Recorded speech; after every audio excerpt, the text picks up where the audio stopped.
जय जिनेन्द्र। जय जिनेन्द्र। जय जिनेन्द्र। मिथ्यात्व पर्यव, उसकी उत्तरोत्तर परिहानि और सम्यक दर्शन के प्रयोग की उत्तरोत्तर परिवृद्धि। देखिए क्या होता है, पहले एक बार संकित आएगा कुछ समय के लिए, धीरे धीरे धीरे धीरे मिथ्यात्व ज़्यादा है, संकित थोड़ा आया है अंतर्मूड के लिए, धीरे धीरे वो आएगा जाएगा आएगा जाएगा, है ना। हाँ हाँ, और अभी धीरे धीरे सम्यक दर्शन कुछ समय के लिए और बढ़ता है, विश्वास होता है, श्रद्धा बढ़ती है, श्रद्धा मजबूत होती है, ऐसे ऐसे ऐसे ऐसे थोड़ा थोड़ा थोड़ा थोड़ा सम्यक दर्शन बढ़ता है।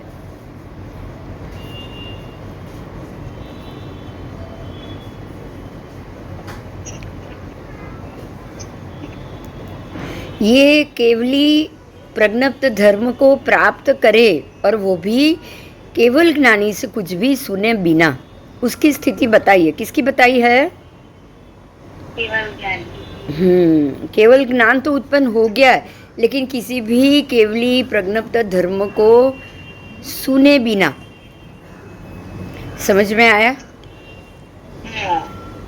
केवली प्रज्ञप्त धर्म को आप सुनो भी नहीं, और आप बिना सुने उसको प्राप्त करो और आपको केवल ज्ञान हो। तो परमात्मा ने जवाब दिया ऐसा। पहले तो गौतम स्वामी ने सवाल किया कि कोई पुरुष सुने बिना केवली प्रज्ञप्त धर्म को प्राप्त करे और कोई नहीं करे, तो कोई पुरुष केवल ज्ञान उत्पन्न कर सके और कोई नहीं करता है, ऐसे कैसा।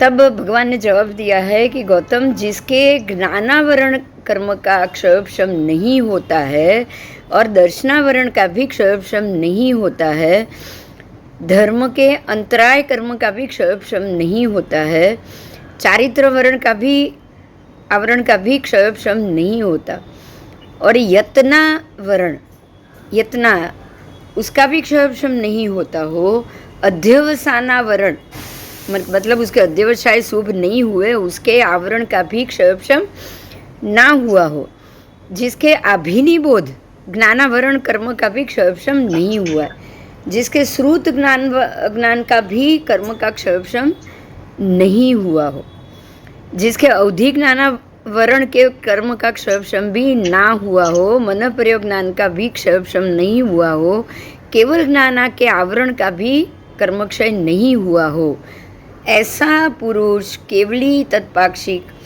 उपासिका को सुने बिना केवली प्रज्ञप्त धर्म को प्राप्त नहीं कर सकता। बात समझ में आई। देखिए कितना परमात्मा ने कितनी कंडीशन बताई। ऐसे ही कोई व्यक्ति है जिसके कोई भी आवरण अभी तक क्षय नहीं हुआ, वो डायरेक्ट केवली की बात सुने या नहीं सुने, उसको सीधा केवल ज्ञान नहीं हो सकता। समझ में आ रहा है। आपको पहले कर्मों का आवरण क्षय होना ही चाहिए। आपके ये सब आठों के आठों कर्म ऐसे ही पड़े हुए हैं, किसी का क्षयोपशम हुआ ही नहीं है। क्षयोपशम मतलब थोड़ा भी क्षय, सम्यक दर्शन आए और थोड़ा थोड़ा धीरे धीरे करते क्षय होते जाए, ऐसा हुआ ही नहीं है। तो फिर आपको ऐसे ही बिना केवली की बातें सुने या केवली की भी बातें सुनने के बाद भी आपको क्षयोपशम नहीं हो सकता, सीधा केवल ज्ञान उसको नहीं हो सकता। अब इससे उल्टा परमात्मा क्या कह रहे, सुनिए, ध्यान से सुनिए। जिसके ज्ञानावरण कर्म का क्षयोपशम हुआ हो, उसको ज्ञान चढ़ रहा है, ज्ञान बढ़िया चढ़ रहा है, धीरे धीरे ज्ञान सम्यक आ रहा चढ़ रहा है, सम्यक और मिथ्यात्व का भेद उसको समझ में आ रहा हो, जिसके दर्शनावरण कर्म का क्षयोपशम हुआ है। दर्शनावरण का तो तभी होगा जब श्रद्धा आएगी, सम्यक दर्शन आए बगैर तो दर्शनावरण का क्षयोपशम होता ही नहीं है। बराबर बराबर। और जिसके धर्म अंतराय, अब धर्म करने के अंतराय, उसका भी क्षयोपशम हुआ है, अब वो धर्म कर सकता है, धर्म सुन भी सकता है, पालन भी कर सकता है। इस प्रकार से केवल ज्ञान तक, धीरे धीरे केवल ज्ञान तक, जैसे आगे आगे गए मन पर, फिर अभिनिबोधिक का भी क्षय, उसके बाद श्रुत ज्ञान का भी क्षय, उसके बाद अवधि ज्ञान का भी क्षय, मन प्रयोग ज्ञान का भी क्षय, ऐसे धीरे धीरे धीरे धीरे करके अंतराय कर्मों का भी क्षय, धीरे धीरे सारा क्षय होता जाएगा। हाँ, तब जाके तब जाके उसको केवल ज्ञानावरण कर्म का भी क्षय होता है। और ऐसा पुरुष केवली तत्पाक्षिक की उपासिका सुने बिना, केवल ज्ञान है भी नहीं, केवल ज्ञानी आसपास भी नहीं है, कहीं नहीं है, और वो ऐसे तत्पाक्षिक सुने बिना केवली प्रज्ञप्त धर्म को प्राप्त कर सकता है। समझ में आ रहा है? केवल बोधि को प्राप्त कर सकता है, केवल ज्ञान उत्पन्न कर सकता है। देखिए, इससे आपको एक सबसे बड़ा मसला सुलझ रहा है। आपको एक बहुत बड़ी बात बता रही हूँ। हम ये जानते हैं कि 24 परमात्मा हुए, वो भी कितने साल में? एक अवसर पे नहीं हुआ। पूरे एक कोड़ा कोड़ी के अंदर। हाँ, एक कोड़ा कोड़ी के अंदर आदिनाथ भगवान होने के बाद 50 लाख सागरोपम के बाद अजितनाथ भगवान हुए। आदिनाथ भगवान और अजितनाथ भगवान के बीच में 50 लाख कोड़ी सागरोपम। ऐसे ही दूसरे तीसरे तीर्थंकरों के बीच में भी बड़ा अंतर रहा होगा। बराबर 24 ही भगवान हुए इतने में, एक कोड़ा कोड़ी में। तो अब आप ये सोचिए, जब परमात्मा ही नहीं है, तीर्थ भी की उपासना नहीं है, वो 50 लाख कोड़ी सागरोपम तक भगवान हुए ही नहीं, तो क्या बीच में कोई केवली हुए ही नहीं होंगे? हुए ही होंगे ना। हुए ही होंगे। तो तब इसका ये जवाब है, उसका ये जवाब है कि अपने आप उसको केवल ज्ञान हो जाएगा, उसके सारे कर्म प्रकृतियों का क्षय होता जाएगा। तो अच्छा, बराबर। उसको केवली चाहिए, केवली भगवान चाहिए, परमात्मा चाहिए, उसकी शिक्षा सुने उसके बाद हो, ऐसा नहीं है, ऐसा कोई नियम नहीं। जैसे ही आपके अंदर का ज्ञान का क्षयक्षम होता जाएगा, ऐसे ऐसे ऐसे ऐसे आपका ज्ञान भी खुलता जाएगा। दर्शन का क्षयक्षम होने से सम्यक दर्शन दृढ़ होता जाएगा। तो अपने आप आपको बिना कोई केवली परमात्मा से धर्म सुने बगैर भी आपको केवल ज्ञान हो सकता है। बराबर। तो 2 तीर्थंकर के आत्रे में भी केवल ज्ञानी तो होंगे ही होंगे, है ना? અને ત્યારે તો આયુષ્ય મોટું રહેતું હતું ને, તો થઈ પણ જતા હોય. હા, થઈ પણ જતા હોય. એટલે પણ જાતે પણ કેવળ જ્ઞાન થઈ શકે છે, ભગવાનની હાજરી ન હોય ને તો પણ. हाँ, बराबर। तो वो कैसे होता है ये भी देखिए। तप की साधना, ये जो केवल ज्ञान उत्पन्न कर सके, ऐसे जातक की बात है, ऐसे श्रवण की बात है। निरंतर बेले बेले के तप की साधना करता है। निरंतर बेले बेले, छठ के पाने पे छठ, दोनों भुजाओं को ऊपर उठा के सूर्य के सामने आता अपना भूमि में वो आता अपना लेता है। उसकी प्रकृति में भद्रता है, प्रकृति की उपशांतता है, प्रकृति में क्रोध मान माया लोभ की भी प्रतनुता, यानी कि हल्के हो रहे हैं, पतले हो रहे हैं सब। क्रोध हल्का हो रहा है, उसकी मान हल्का हो रहा है, माया उसकी हल्की हो रही है, लोभ उसका हल्का हो रहा है, मृदु मार्दव संपन्नता उसको हो रहा है, बिल्कुल मृदु स्वभाव हो रहा है, वो मार्दव आर्जव एकदम सौम्य हो रहा है। आत्मलीनता मतलब आत्मा के अंदर लीन रहना उसको अच्छा लगता है, संसार की पलोजन से वो बाहर हो रहा है, उसको कौन क्या कर रहा है उससे कोई पंचायत नहीं है। बराबर। विनीतता मतलब सबका मान बहुमान करना। ऐसे किसी समय पे ऐसे करते करते करते करते कोई ऐसे समय आए जब शुभ अध्यवसाय उसके मन में शुभ लेशिया चल रही हो, शुभ परिणाम आ जाए उसके, और शुभ लेशिया के उत्तरोत्तर होने वाली विशुद्धि। देखिए, शुभ अध्यवसाय, शुभ परिणाम और लेशिया के उत्तरोत्तर होने वाली शुभ विशुद्धि, ये तीनों से लेकर उस समय के जो उसके विभंग ज्ञान आदि जो आवरण पड़े होंगे उसका क्षयक्षम होता है। बराबर। उसके जो विभंग आदि ज्ञान है उसका क्षयक्षम होगा और उसको यह अपोह मार्गणा गवेषणा करते हुए विभंग नामक ज्ञान उत्पन्न होगा। सबसे पहले उसको विभंग ज्ञान उत्पन्न होगा। क्या होगा? विभंग ज्ञान। और उसके द्वारा जगन्य से अंगुल के असंख्यातवें भाग तक, जगन्य से अंगुल के असंख्यातवें भाग तक और उत्कृष्ट से असंख्यात 1000 योजन तक वो देखेगा और जान पाएगा। बराबर। हाँ, पर अभी तो वो सारा सूर्य के आतापना भी ले रहा है, विभंग ज्ञानी हुआ है, ज्ञान उसका धीरे धीरे क्षय हो रहा है, विभंग अवधि ज्ञान उसको हुआ है और वो सारी चीज़ों को देख रहा है, जान रहा है। और समुत्पन्न विभंग ज्ञान के द्वारा जीव को भी जानता है, अजीव को भी जानता है। अब वो अजीव को भी देख रहा है और जीव को भी देख रहा है। हमने कल किया था अजीव द्रव्य के जीव बराबर, अजीव में भी जीव है, ये किया था ना। अजीव द्रव्य की बात की थी। अजीव द्रव्य कभी नहीं मरते हैं।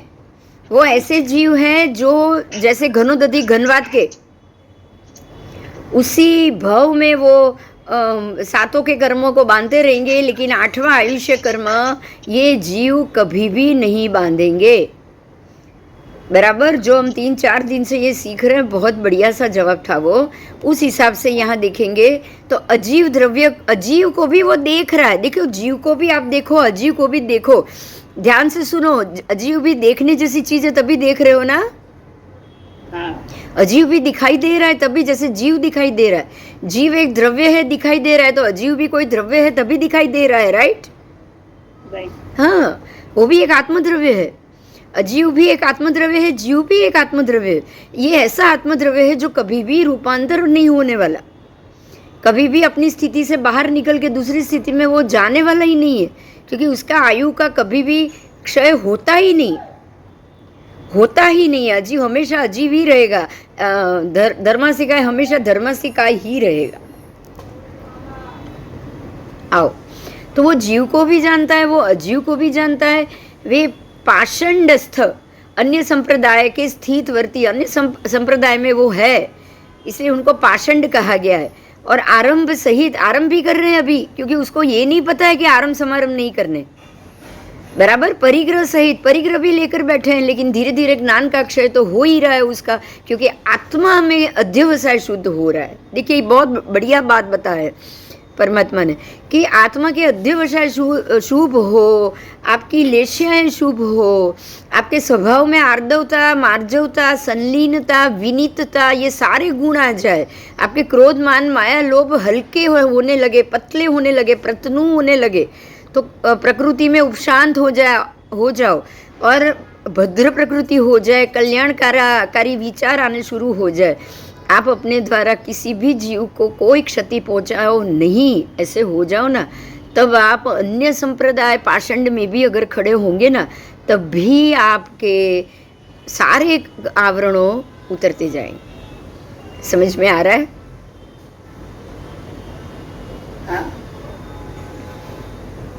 तो ऐसा, चाहे वो विभंग ज्ञानी, उसको कोई अभी उसके जो कर्म है वो उसके ऊपर चढ़ रहे हैं, उसको अभी भी आरंभ समारंभ से वो बचा नहीं है। वो सारे परिवार के साथ रह रहा है, सबके साथ रह रहा है, लेकिन शांत हो चुका है ना, उसका उसको फायदा हो रहा है। मन के अध्यवसाय उसके शुभ होते जा रहे। आरंभ और परिग्रह को छोड़ के वो विशुद्ध मान होते जाते हैं। बराबर।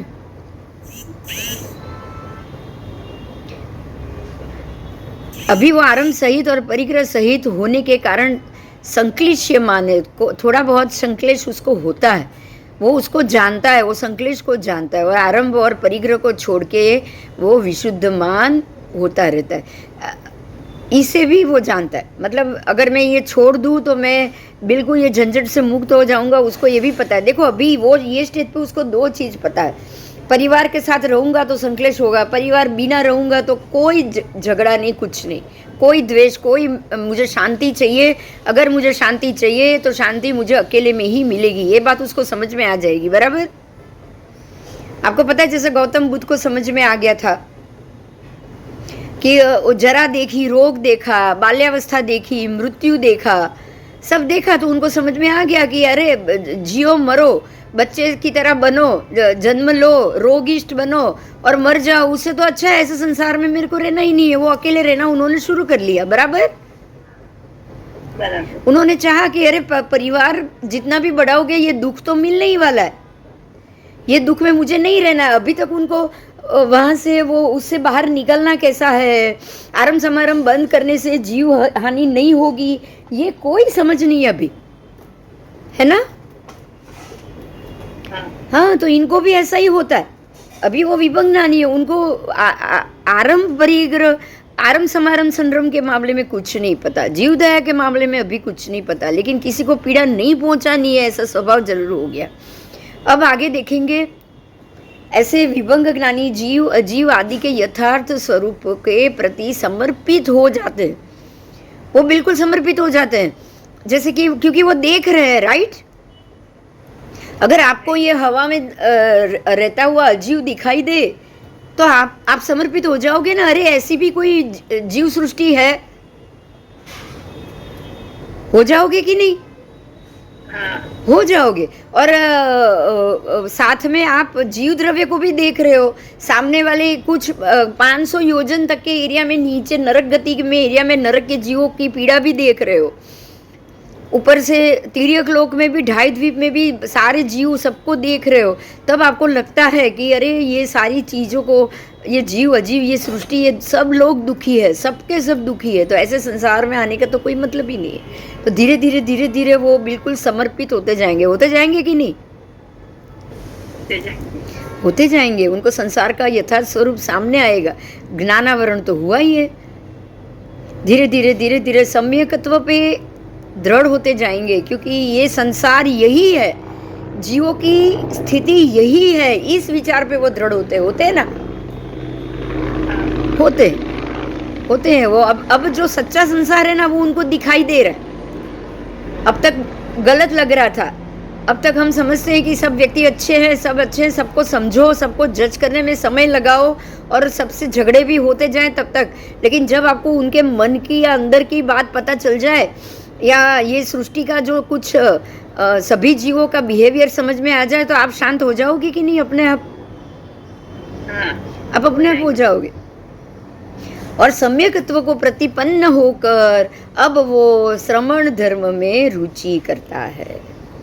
अब उसको लगता है कि भाई साधु बनना चाहिए, साधु की तरह रहना चाहिए। और साधु तरह के जैसे ही वो रहना शुरू कर लेगा, वैसे ही चारित्र तो उसको आ गया, पर अभी उसको कषाय से दूर रहना है। मतलब साधु बनने के बाद भी समुदाय से तो वो दूरी रहेगा ना, वो दूरी रहेगा और जगत के पर्यायों के ऊपर ध्यान करता रहेगा, वो ध्यान में ज्यादा रहेगा। तो मिथ्यात्व के पर्याय तो अपने आप घटेंगे ना उसके, बताओ घटेंगे, क्योंकि संसार का वो रूप वो सही देख रहा है, सम्यक देख रहा है। तो अब मिथ्यात्व के पर्याय तो उत्तर उत्तर अपने आप घट रहे हैं, और सम्यक दर्शन के पर्याय उत्तर उत्तर बढ़ रहा है। तो ऐसी स्थिति में वो विभंग ज्ञानी होगा, अन्य पाषंड वाला होगा, जैन धर्मी नहीं होगा, तब भी उसको विभंग ज्ञान से अवधि ज्ञान हो जाएगा। बोलो होगा कि नहीं? होगा। जैसे वो शिव राजर्षि मुनि को हुआ था, तुरंत अवधि ज्ञान हो गया। जब उनको गौतम स्वामी ने बताया कि भाई तू विभंग ज्ञान है, तेरा ज्ञान, तुझे ज्ञान जरूर है, लेकिन वो सही नहीं है, क्योंकि खाली ढाई द्वीप नहीं है, ये अनंत असंख्य द्वीप समुद्र है। तब उसने पूछा कि वो मैं कैसे देख पाऊँ, क्योंकि थोड़ा देखा है तो उसको भी मन में रहता है ना लालच की मैं सब कुछ देख पाऊँ, सब सच देखूं, ये इतना है तो इससे भी ज्यादा है तो मैं देखूं। तब उनको बताया गया कि भाई तू जो धर्म कर रहा है वो धर्म में अभी भी तुझे ज्ञान नहीं खुलेगा, तेरे आरंभ समारंभ चालू है, तू उसको बंद करेगा और ये दीक्षा लेगा, श्रमण दीक्षा लेगा, तो तू सारी चीज़ों को, अपने सारे कर्मों को तोड़ के तुझे संपूर्ण केवल ज्ञान हो जाएगा। तो जब उसने जाना कि मुझे ये करने से मेरा ज्ञान बढ़ सकता है, तो उसने तुरंत दीक्षा ले ली, है ना। कोई भी यही करेगा ना, हम होंगे तो भी यही करते, बराबर। हाँ, तो इस तरह सम्यकत्व प्राप्ति में धीरे धीरे प्राप्त करेगा, दीक्षा भी लेगा, समकित धर्म का पालन करेगा, आरंभ समारंभ का पालन, जैना का पालन करते करते अब उसका जो विभंग ज्ञान हुआ था ना, वो सच में अवधि ज्ञान में बदल जाएगा। और अवधि ज्ञान में तो और बढ़ेगा ना वो, और विभंग ज्ञान ही था इसलिए उसको थोड़ा ही था, बिल्कुल ज्ञान छोटा एरिया। अवधि ज्ञान में तो 500 योजन तक का एरिया उसको ऐसे ही दिखाई देता है नीचे, और इसमें तो असंख्य द्वीप समुद्र तक आप देख पाओगे, और नीचे नारकी तक, रत्न प्रभा नारकी तक देख पाओगे। ठीक है, तो अब उसका जो विभंग ज्ञान था वो अवधि ज्ञान में बदल गया। मतलब अवधि ज्ञान तब हो गया जब उसको सम्यक दर्शन आ गया, मिथ्यात्व धीरे धीरे चला गया। ऐसे धीरे धीरे मिथ्यात्व जाएगा, सम्यक दर्शन आएगा। पर मिथ्यात्व जाए और सम्यक दर्शन आए, उसके लिए क्या जरूरी है? चुप रहना। चुप रहना, आर्जवता, सरल बनो, बिल्कुल सरल, है ना? हाँ, एकदम लीनियन हो जाओ, बिल्कुल सरल हो जाओ, कोई माया नहीं, कोई कपट नहीं, कोई झूठ नहीं, जरूरत ही नहीं पड़ेगी आपको, किसी से झगड़ा, किसी से बैर नहीं, जिसे भी हो जाए तुरंत प्रायश्चित, बराबर? आओ, अब समकित आदि की प्रतिपत्ति में, चलो आगे, अब सम्यक दर्शन आदि की प्रतिपत्ति बताई है, उसमें प्रतिपत्ति के समय अश्रुत्वा पुरुष में कितनी लेशियाएं होती है? तो परमात्मा ने कहा गौतम 3 विशुद्ध लेशियाएं होती है। कितनी? 3 विशुद्ध लेशिया। सम्यकत्वा आदि की प्रतिपत्ति के समय वो जो अश्रुत्वा यानी कि अभी वो श्रुत ज्ञानी नहीं हुआ है, ऐसे पुरुष में 3 लेशियाएं होती है। जब सम्यक दर्शन आता है, प्रतिपत्ति यानी आता है पढ़ता है, आता है पढ़ता है, प्रतिपत्ति पढ़ना, समझ में आ रहा है? अभी तक उसको टीका नहीं है, तब तक तो 3 विशुद्ध लेशिया है, एक से तेजो, पद्म और शुक्ल। उसमें कितने ज्ञान होते हैं? तीनों में 3 ज्ञान, अभिनिबोधि ज्ञान, श्रुत ज्ञान और अवधि ज्ञान, बराबर? हाँ, क्या वो योग सहित होता है? हाँ, वो योग सहित होता है, रोग रहित नहीं होता है, क्योंकि सम्यकत्व तो आ गया है ना, उसको आ रहा है ना, बाहर आता जाता है ना, हाँ। और लेशिया भी शुद्ध हो गई है, विशुद्ध हो गई है, तेजस लेशिया, पद्म लेशिया, शुक्ल, कृष्ण नील, कापो, तीनों निकल गई, तो शुद्धि के ऊपर तो वो जा रहा है, अध्यवसाय तो शुद्ध हो गए उसके, राइट? हाँ, 3 ज्ञान भी आ गए उसको, अभिनिबोधि ज्ञान, ये एक मति ज्ञान है, फिर श्रुत ज्ञान और अवधि ज्ञान, विभंग ज्ञान, अज्ञान तो उसको आया ही नहीं, इसलिए सारा ज्ञान आ रहा है, और वो अभी योग भी कर रहा है, मन योग, वचन योग, काय योग का उपयोग कर रहा है, तभी ये सब मिला है ना उसको, नहीं तो ये मिलता भी नहीं, बराबर? तो ये ऐसे मन वचन काय योग सहित होता है, जो उसको शुभ अध्यवसाय, ध्यान और ज्ञान में मदद रूप होते हैं। अगर वो योग सहित होता है तो मनोयोग होता है, वचन योग होता है या काय योग, तो उसको तीनों योग होते हैं, मनोयोग भी, वचन योग भी और काय योग भी। वो साकार उपयोग से भी युक्त होता है और अनाकार उपयोग से भी युक्त होता है, वो दोनों उपयोग ले रहा है, साकार का भी ले रहा है, अनाकार का भी ले रहा है। आज अगर आप मंदिर में जाओ, माला गिनो, सामने भगवान बैठे और गिनो, तो वो साकार उपयोग हुआ कि नहीं? और अनाकार आंख बंद करके घर में कहीं भी बैठो तो वो अनाकार उपयोग हुआ। कौन से संघनन? तो वज्र वृषभ संघनन वाला ही होगा, नहीं तो वो आगे तो केवल ज्ञानी तो उस भाव में तो बनेगा ही नहीं, राइट? हाँ, तो उसका संघयन भी वज्र वृषभ संघयन होगा, और संस्थान भी समचतुरस्त्र। कितनी ऊंचाई वाला? 7 रत्नी जगन्य से कम 7 रत्नी उत्कृष्ट 500 धनुष, उससे ज़्यादा नहीं, 500 धनुष के ऊपर किसी का भी संगयन वज्र वृषभ वाला नहीं होता है। याद रखना, वज्र वृषभ वाला तो नहीं होता है, पर ऐसा नहीं होता है, वज्र वृषभ ही होगा, उससे तो बढ़िया तो है ही नहीं कुछ और, पर वो मोक्ष जाने वाला नहीं होता है, बराबर? 500 धनुष वाली काया तक ही आप मोक्ष जा सकते हो, और मिनिमम 7 हाथ, ना उससे छोटी ना उससे बड़ी। उसकी आयु किस होती है? किस आयु? तो जगन्य से कुछ अधिक 8 वर्ष, जगन्य से, क्योंकि 8 वर्ष के बाद ही वो अनशन करेगा ना। हाँ, और उत्कृष्ट से पूर्व कोटि आयु होता है। कितना? पूर्व कोटि होता है। वेद सहित होता है, वेद रहित नहीं होता। वेद सहित यानी स्त्री वेदी, पुरुष वेदी, ऐसा। तो कौन होता है? स्त्री वेदी, पुरुष वेदी, पुरुष नपुंसक दोनों वेदी, या खाली नपुंसक वेदी? तो वो स्त्री वेदी भी नहीं है, वो पुरुष वेद वाला होता है, वो स्त्री वेदी नहीं होता है। नपुंसक वेद वाला भी नहीं होता है, पुरुष नपुंसक वेद वाला होता है, पुरुष वेदी और पुरुष नपुंसक, बराबर।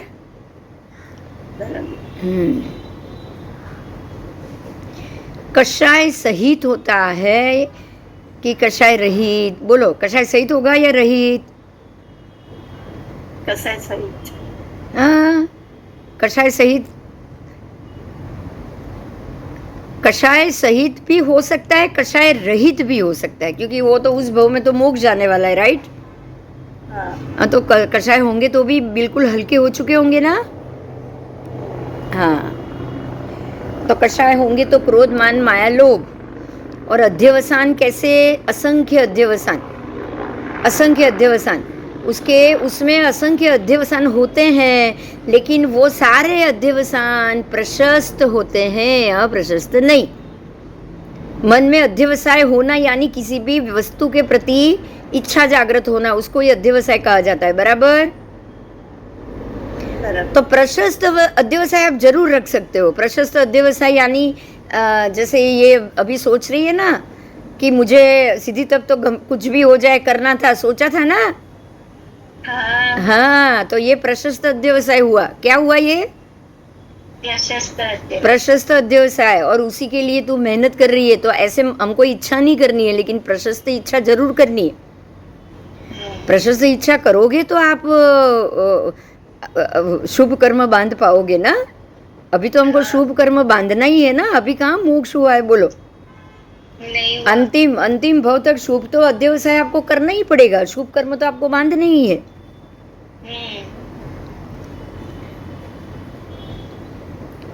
तो वो अश्रुत्वा अवधि ज्ञानी, यानी कि अभी वो अश्रुत्व अवधि ज्ञानी यानी विभंग ज्ञानी, उन वर्तमान प्रशस्त अध्यवसाय के द्वारा अनंत नारकी के भव भ्रमण से अपने आप को विसंयुक्त कर लेता है। अनंत तिर्यक योनि के जन्मों से भी वो अपने आप को विसंयुक्त कर लेता है, और अनंत मनुष्य जन्मों से भी वो अपने आप को विसंयुक्त कर लेगा, अनंत देव जन्मों से भी वो विसंयुक्त कर लेगा। आप सोचो कि आपको जब प्रशस्त अध्यवसाय हो तो आप नारकी, तिर्यंच योनि, देव और मनुष्य चारों गति में से आप अपने अनंत भवों को मिटा सकते हो, विसंयुक्त कर सकते हो। समझ में आया? हाँ। जो नारकी, तिर्यंच, मनुष्य और देव गति, ये नाम की जो चार उत्तर प्रकृति है ना, उत्तर प्रकृति हमारे मूल कर्म में नहीं, उत्तर कर्म में। उत्तर कर्म में नारकी, तिर्यंच, नरक, तिर्यंच, मनुष्य और देव, ये तीनों के मनुष्य त्रिक होती है। ये गति, ये स्थिति और आयु, बराबर। नरक की गति, नरक की स्थिति, नरकायु। मनुष्य की गति, मनुष्य की स्थिति, मनुष्य आयु। ऐसे ही तिर्यंच गति, तिर्यंच स्थिति, तिर्यंच आयु, और देव गति, देव स्थिति, देवायु। ये नरक त्रिक किसमें है? नाम कर्म में। किसमें है? नाम कर्म। तो ये जो उत्तर प्रकृति है नाम कर्म की, उसमें उनके आलम्बन भूत, उसमें जो औपग्रहिक यानी कि आलम्बन लेने जैसा, उसके आलम्बन लेने जैसे अनंतानु क्रोध मान माया लोभ को वो खत्म कर देगा। ये किसको खत्म करेगा? आपका प्रशस्त अध्यवसाय, बोलो। अनंतानुबंधी लोभ को। अनंतानु, सारे के सारे अनंतानु क्रोध मान माया लोभ, चारे अनंतानुबंधी। आप सोचो, आप इतना सोचो कि प्रसन्न चंद्र राजर्षि लड़ रहे थे तब 7वीं नारकी बांध रहे थे। हाँ। समझ में आ रहा है? तो अनंतानु क्रोध था, वो अनंतानुबंधी क्रोध था। और जैसे ही वो शांत हो गए, उन्होंने अपनी सारी असंख्य जो ये आयु बांधने वाले थे उसको खत्म कर दिया। हाँ, तो प्रशस्त जो राग है वो प्रशस्त नहीं था, वो जो लड़ रहे थे वो अपने बेटे और उसके राज्य के लिए लड़ रहे थे, वो प्रशस्त नहीं था। लेकिन आप खुद ये तप विजय के लिए या धर्म के लिए या शासन के लिए लड़ोगे तो वो क्या होगा? वो प्रशस्त होगा। तो ऐसा प्रशस्त राग करना ही हमारे अनंतानुबंधी क्रोध मान माया लोभ को क्षीण करेगा। फिर प्रत्याख्यानीय क्रोध मान माया लोभ को भी क्षीण करेगा। उसको क्षीण करने के बाद अब उसकी बारी आएगी प्रत्याख्यान की। पहले अनंतानुबंधी, फिर अप्रत्याख्यान, फिर प्रत्याख्यान भी वो क्षीण करेगा। अब प्रत्याख्यान क्षीण हो चुका है तो अब वो संजयवलन को करेगा, बराबर। हाँ, और संजयवलन क्रोध मान माया लोभ को भी वो क्षीण करेगा। उसको क्षीण धीरे धीरे करने के बाद पांचों जो ज्ञानावरण, 9 दर्शनावरण, 5 अंतराय और मोहनीय को, जो 28 प्रकार के मोहनीय कर्म है, ये सब को छिन्न भिन्न कर देगा। ताल वृक्ष की तरह, ताल वृक्ष के छोटे छोटे टुकड़े करके उसको छिन्न भिन्न कर देगा, बराबर। और कर्मरज के विकिरण कारक अपूर्व करण में अनुप्रविष्ट होता है। अब वो अपूर्व करण गुंठाण में जाएगा। समझ में आया? 7 गुण स्थानक वो ये सारा क्षीण करता है, तो वो 7 गुण स्थानक को वो क्रॉस करके 8वें में जाएगा। अब उसके अनुत्तर निर्व्याघात, निरावरण, कृत्स्न, प्रतिपूर्ण केवल ज्ञान, केवल दर्शन उसको उत्पन्न होगा, बराबर। 8वें से ऊपर जाएगा, 8, 9, 10, फिर संजयवलन, 10 घटाने के बाद सीधे 12वें पे, और बाद में 13वां गुणस्थानक। ये सारा 48 मिनट का ही प्रोसेस है, उससे ज़्यादा नहीं। तो उससे पहले ही मेहनत ज़्यादा है ना। हाँ, तो अब ये अश्रुत्व केवल ज्ञानी, केवली प्रज्ञप्त धर्म का व्याख्यान प्ररूपणा करेगा नहीं। केवल ज्ञान इतना अपवाद है, एक ज्ञात दृष्टांत अथवा एक व्याकरण का ही जवाब देता है। उसको समझ में आ रहा है?